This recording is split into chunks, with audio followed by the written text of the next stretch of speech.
Who am I? Richard Kazimer, media veteran. Why I got in radio is because I'm good with a knife. Contributor in Perth, Australia. Our friend Richard Kazimer in the United States. How are you guys enjoying the 19th century? Is that working out for you? How can you say, I'm not making fun of you as a race, I'm making fun of you as black performers? I think as a country, Americans are as patriotic as the most rabid UK football hooligan. Who am I? Richard S. Kazimer. Don't know about Mission Impossible. We do like to assign him missions as we catch up with our friend Richard Kazimer from the United States. Richard S. Kazimer is the name to look up if you want to befriend him on YouTube, or should I say Facebook. Morning, Richard. Good morning. How are you doing? Well, it's Monday morning. That's my excuse. What's yours, by the way? Your excuse. Because it's only Sunday where you are. I am my own excuse. My reputation precedes me. Actually, there's nothing better than when you can be your own excuse, because it sort of covers a multitude of sins, really, doesn't it? And I have a multitude of sins. At least you're honest about it too. That's always a nice bonus.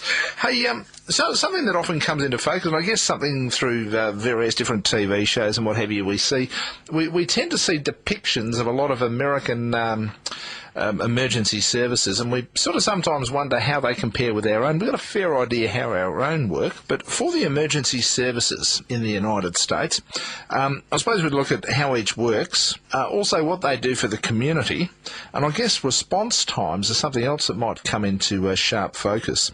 So firstly, just briefly, let's run through how each emergency services work. Police, fire and ambulance for purposes of our discussion this morning. Police and fire departments fall under the jurisdiction of the Department of Public Safety of whatever city and town that they're in. There's been a trend where ambulance services are now private contractors. The fire departments will have paramedics, but generally just a run-of-the-mill ambulance service is private contractors, and it seems to save money to various communities to have these subcontracted out as to having a staff of ambulances in a garage. And also long gone are the days where hospitals had their own ambulances. So that seems to be the trend now. Now, the ambulance services are not necessarily the first responders. The paramedics of the fire department are there. Let's say if there's a car accident, those paramedics are the first to respond. However, if somebody tips over in their apartment, elderly, for example, if somebody has a heart attack, the ambulance services will take over. Or the ambulance services could show up, make an incident of an accident. They will be used as transportation rather as first responders who are applying any sort of medical treatment. So that's obviously how the ambulance service works. What about the fire department? Depending on the size of the city or town, the larger cities, so Boston, for example, will have several full-time fire departments of union-staffed firefighters. Smaller rural areas, suburban areas could have a mix if they have fire departments at all. Now, it's not unusual for rural communities to not have a fire department or have lost a fire department due to budget cuts. Cities, or towns rather, will have an option of either raising their taxes or eliminating a fire department, and it's up to the voter whether or not they want to pay more taxes or forego cutting school budgets, and they have to rely on the next community's fire service. Something interesting I find in that, because here, most of our rural areas have volunteer firefighters, people who don't get paid for it. They simply volunteer to be firefighters, and the system seems to work quite well. I'm surprised you don't have that, especially for rural communities. Don't get me wrong, we do, and that has been a long-time tradition here in the United States of volunteer firefighters, and there could be a combination of one or two people on staff that are full-time, that are employed by that town or city as the fire chief and the deputy fire chief, and then the rest of them being volunteer firefighters. Now, these are all trained and certified at the expense of the department, which is very helpful because a lot of these people, especially young fellas, will go on to major cities and become firefighters. So that's really great to keep them in the public service field. But as I say, there are communities that absolutely can't even afford to maintain a building or a truck. You're right, the volunteer firefighters have been the backbone of American emergency services for generations. Now something else that is also vastly different to the way it runs here, that is police. And as I understand it, police operate on basically three different levels: your local police, your state police, and the federal police, or the FBI, if I'm not mistaken. That's correct. There are. are. As you say, there are local police that are part of any community. Their jurisdiction is everybody who lives within that community and the roads within that community. Once you get onto a state highway, their jurisdiction sort of ends. Now, they can follow suit. Let's say if somebody has committed a crime or is drunk driving or whatever and leaves the jurisdiction of that town, once they get on the state highway, that police officer would then call that in, and then the staties, as we call them, will take over and track them down. If there's any sort of cross-state crimes, then the FBI could get involved, depending on the magnitude of the crime. Everybody has their jurisdiction, and in spite of what we see a lot portrayed in American television and even movies, there really isn't that sort of territorial feud between the local police, the state police, and then the FBI. Nobody is trying to latch onto that case, and they're not going to trade information. I just don't see that happening. As I say, my father-in-law is in law enforcement, and he's never had an incident like that where people are so territorial that they would put the public safety at risk just to have the arrest on their record. It really doesn't happen. I was going to say that is definitely something that is often portrayed in a lot of American TV shows, and the rivalry between different police departments. You say that doesn't happen. Can you imagine if someone got away or a criminal took more lives because two departments were feuding over who had jurisdiction or who had rights for color? Nobody wants to face that sort of lawsuit. How does it work when you have, say, jurisdictional issues at a local level? Because as I understand it, to put it in the Australian parlance, police forces basically operate at a local government level. And so therefore, the moment you move out of one county, what we would call a shire, the moment you move out of that into the next one, you're actually moving into a different local police force's jurisdiction.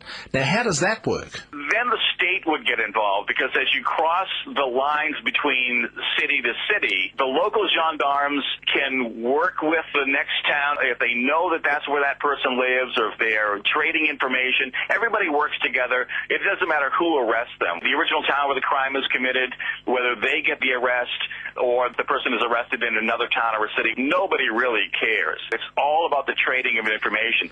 It just then gets up to different levels, because when it goes from a local crime to a state crime to a federal crime, everybody needs to be on the same page. Everybody needs to trade information, and professionals will do that. Just finally to wrap up, when we have a look at the three, since we're on police at the moment, firstly, we'll talk about then, and we'll come back to the other ones. As far as police are concerned, how is the average community happy with the response times if they call police? Is it much of an issue, police response times? Nobody's ever happy if a crime has been committed against you. Nobody's ever happy with them getting there quick enough. The major complaint is that there's not enough people, there's not enough police to get where they should be at any given moment, because the higher the crime rate, the slower the response time, because they're usually tending to another crime and not necessarily sitting at the donut shop. So they're strapped for staff, and they're strapped for the time to get there. The fire is another example. The higher congested, or even an ambulance service, the more congested the area, the slower the response time, because they have to fight the traffic.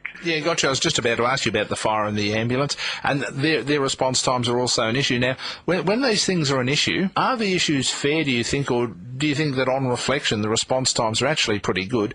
It's just that people, under the pressure of wanting somebody there from the emergency services quickly, think that the response times are bad, when in fact, in reality, they're not bad. What's your overall assessment there? I think you're correct. With more traffic congestion, there has to be more enforcement of laws and forcing people that they need to get out of the way when they see a fire truck or an ambulance or a police car coming up behind them, that they need to get out of the way. And there have been instances where people will absolutely not get out of the way. At some point down the road, a license plate number has been taken, people have been arrested. The other thing, too, is a lot of people will get behind a fire truck or an emergency service vehicle and try to speed up so that they can kind of ride their wave. That's also illegal over here. Yeah, well, I would imagine that's illegal anywhere.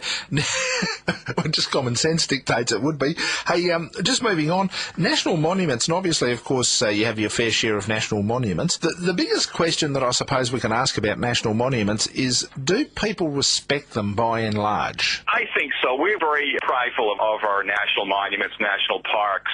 We just love to collect things and love to deem things as U.S. national this or that. We have, for example, 100 national monuments, 58 national parks, 45 national historical parks, 88 national historical sites, national preserves, national memorials, and highways, seashores, lake shores, you name it, with a national tag on it. I think that people more respect it than years past when we had fewer litter laws.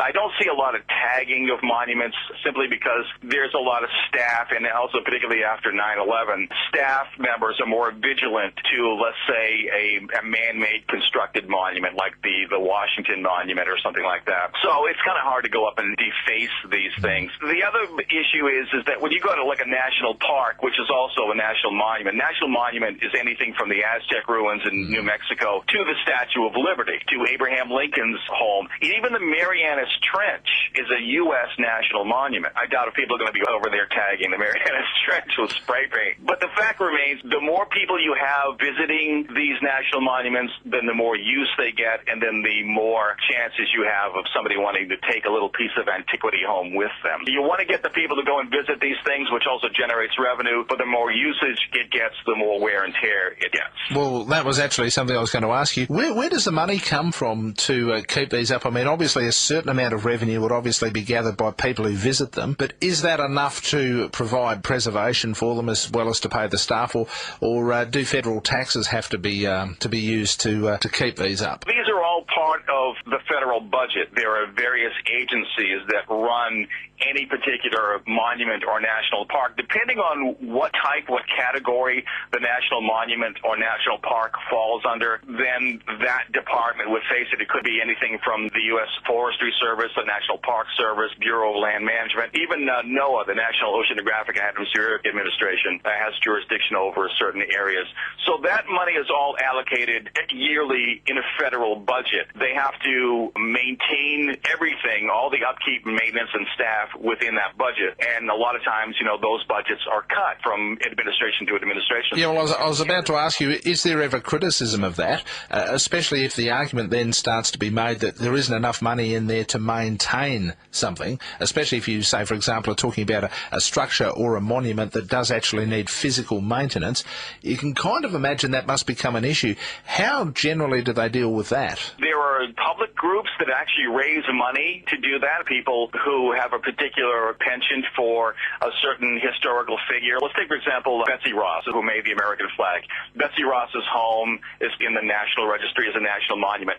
If this home falls under disrepair, you can get a group of people who are Betsy Ross fans, and they can go out and raise money themselves and donate and actually do work to the auspices of whatever federal agency is taking care of this. So there are local agencies, schools could get together and donate. You do have some private contributions. Corporations could donate money as well. These lists, the amount of historical landmark changes from administration to administration just through attrition. A lot of these buildings could fall in disrepair, and it's just not worth repairing them anymore. They could fall out of public favor. People don't visit them anymore. So they can either take them off the list, sell them to private owners, or fold them into another department. For example, if there's a fort that is a national monument, but it's also in a national park, you can take that fort off the national monument list and just fold it into the national park budget. So the upkeep will remain the same. Yeah, overall, the people generally, because I can imagine in the picture you're painting is that generally the average American is pretty proud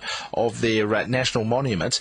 Is there a lot of pressure on the federal government to make sure that these national monuments are maintained to a high standard simply because the country as a collective is pretty proud of them? I would think so, yes. As I say, we take a lot of pride in our monuments and in the history of this country, especially with the natural monuments like the Grand Canyon, Mojave Desert, those things. So what you want to do is that people will make sure that they don't leave their trash and take a national pride in everything. So I don't see a lot of that being an issue. With year after year with the budget cuts, these poor staff people, especially the ones that work for the National Parks Department, they are so strapped, but they are so dedicated that it is a sense of national pride here. So we do what we can. Beautiful. Richard, we're out of time. As always, a pleasure. We'll have a chat with you next week. And before we go, I should remind, if you want to be Richard's friend on Facebook, Richard S. Kazimer. Kazimer, by the way, is spelled Kazimer. Thank you very much for that, sir. We'll have a chat next week. All right, brother. Go Dockers.